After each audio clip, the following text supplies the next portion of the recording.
I'm going to show how to make rose curves using Affinity Photo's procedural texture filter. This example was derived from a mathematical formula from the book of shaders, although I first encountered the rose curve in one of my calculus classes back in the 1980s. And I later encountered my calculus professor a couple of years ago, and he asked me, have you ever used these the stuff presented in his calculus class? And at the time, I was able to say, yeah, I used it at work for some stuff, and I used it at the time I was making audio oscillators based on rose curves. And so now I guess I could tell him I can use it to make sort of artistic patterns based on rose curves. So this is a rose curve, and you can control the number of petals with this function. It's based on the cosine function.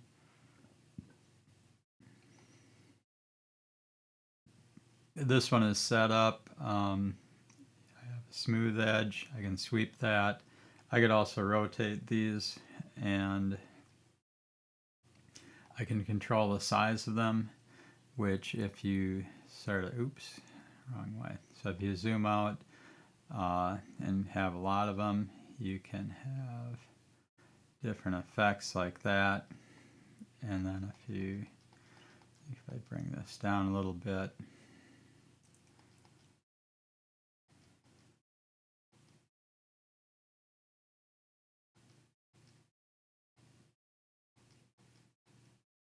if the divisor is set to 1, I can select to have only even number of petals, 2, 4, 6. If I set the divisor to 2, now I can include the odd numbered ones too. So that's, I guess, the main advantage of that. Alright, so I'm going to show these. I set it up so that the gradient, when I set up this gradient, I tried to match it with colors of roses. So that's where I got that from. I'm going to turn that off for now. Just look at the grayscale image, and I'm going to go over this filter, get started with that. I'm just going to start with a new one and explain how this works. So I'll reset it to empty. I'm going to start with a new equation, set it to all 3 colors. I'll do a VAR. I'm going to start with one that's called V0 and make that a vector 2 of x and y times a divided by w. And so if I just look at my V0 now, it'll have the, let's say I have to put in an a value like that. So that's my V0 value. Then I'll add another variable, V this time, which is just a fraction of that. And this will take off the whole number portion of the numbers and just show me the fractional part of them. And so I'll just show V like this. So there's that repeating pattern with the fractional part. And I can control the number of cells with my A variable. So I'll just call that cells. Then for these, I want to shift the origin to the center of the cell, and so I can do that, just subtract off 0.5, and it takes 0.5 from the x-coordinate and the y-coordinate. When you do that, it applies this subtraction component-wise. So there's that. My origin is shifted to the center. The next thing I need is a theta value, so I'm going to do another variable, th, for theta, and that will be the arc tangent, or a tangent 2, of v dot y, comma v dot x. And I guess I can show theta like that. Okay, which is just this little arc of right there for now. And then I'm going to take the cosine of theta. So let's do that, cosine of theta, like that. Okay, shows an arc like this. And then for the rose curve, it's going to take us a while to get there, but I'll start off with some petals. And I'm going to call these PL for petals.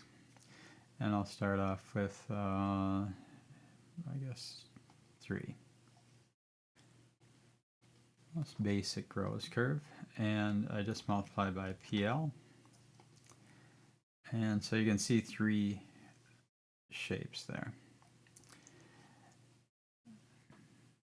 Now the next thing I'm going to do is to, it'll be useful to have a divisor on that. I'm just going to put one in, I'll call it D, and I'm going to just put this to 2 divisor. That's going to divide out my number of petals by 2. That's sort of handy because I can have either even or odd, and it turns out this will work well. So now I have just, I only see 1 petal here, but if I look at this, if I add 1 to this, remember cosine goes positive and negative, so if I add 1 to it, I can see that there's some more stuff going on. Now this is all white though, so I could take and multiply this by 0.5, like that, and then I can sort of see all the different regions. Or the other thing I can do is take the absolute value of this. So I'm just going to take out all this, and I'm going to, let's see, I have to have parentheses there. I'm just going to take the absolute value of all this. All right, so I can start to see some shapes here, but not sure. I could try taking a step function, applying a step function to this, and I'm going to put in a slider, an edge on that I can put in as a slider, and see what that looks like with my edge. I call it SE, and I'll call that smooth edge because I'm going to use that later as a different variable. But for now, put it in like that. Okay, so there's that. And doesn't look much like a rose yet, but I could increase this. If I increase these, I can create some sort of cool shapes just with this. So I can do this. I can add more of these, either even or odd, and make some shapes like that. So that's sort of interesting, I think. But that's not what I wanted, so I'm going to go back down. You find a lot of interesting things as you go with this. Let's see, so I've got absolute value, I got a step. I'm going to set this up as a function. So I'm going to just create another variable, f equals all of this. So I'm going to copy this out of here and paste it over here. And put a semicolon, and then I should be able to put an F in here. Okay, so it didn't change, but I did do all that. So I'm going to take the step off next and just go back to F. And then I'm going to multiply by the radius times, which is the length of V. And I'm trying to sort of get this into polar coordinates. I can see some smooth edges now, and so that looks sort of interesting. I'm going to put my step back on and see what it looks like. And that's SE, comma, this one. And so I can bring this in now.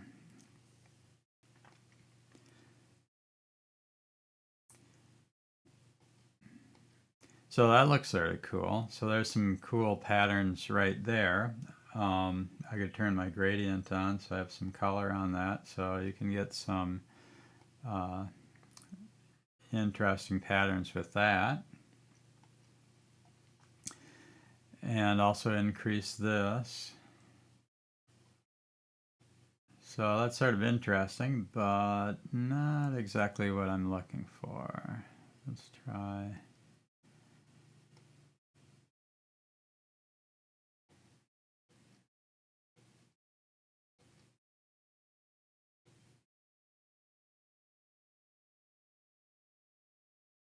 Yeah.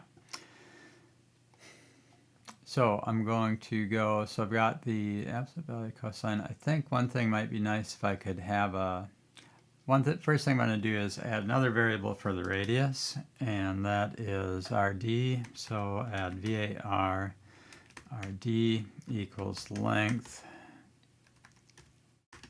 of V.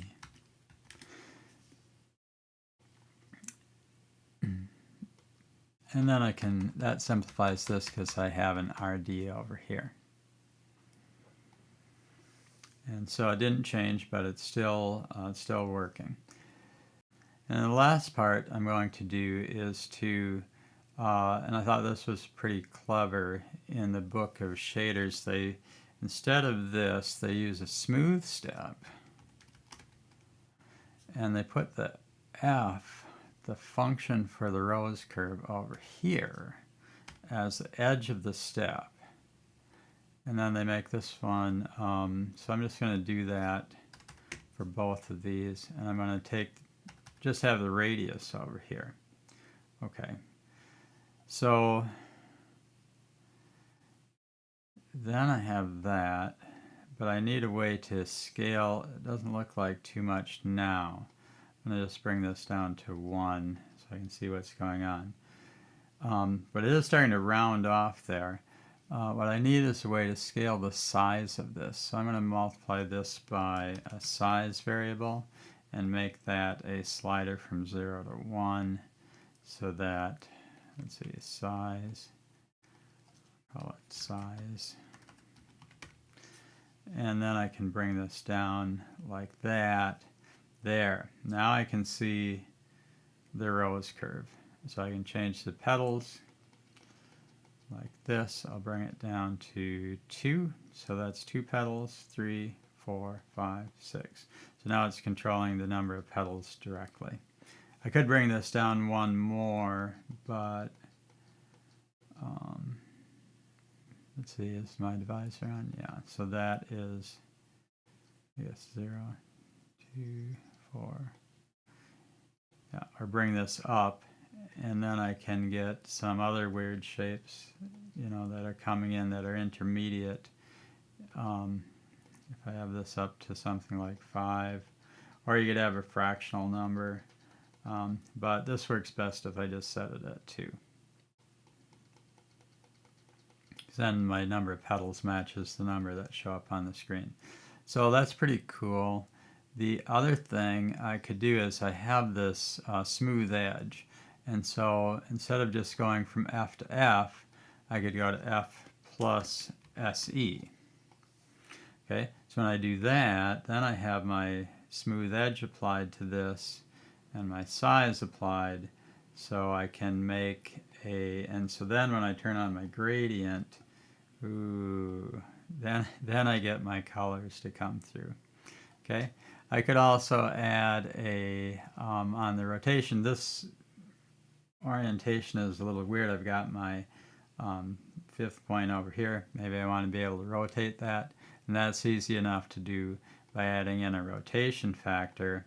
I'll call it RT, and I'll label it rotation. And then I can, and all I have to do is add that to my theta up here as plus RT. And then I can rotate this, plus if I have multiple copies of it, I can rotate all of them at the same time.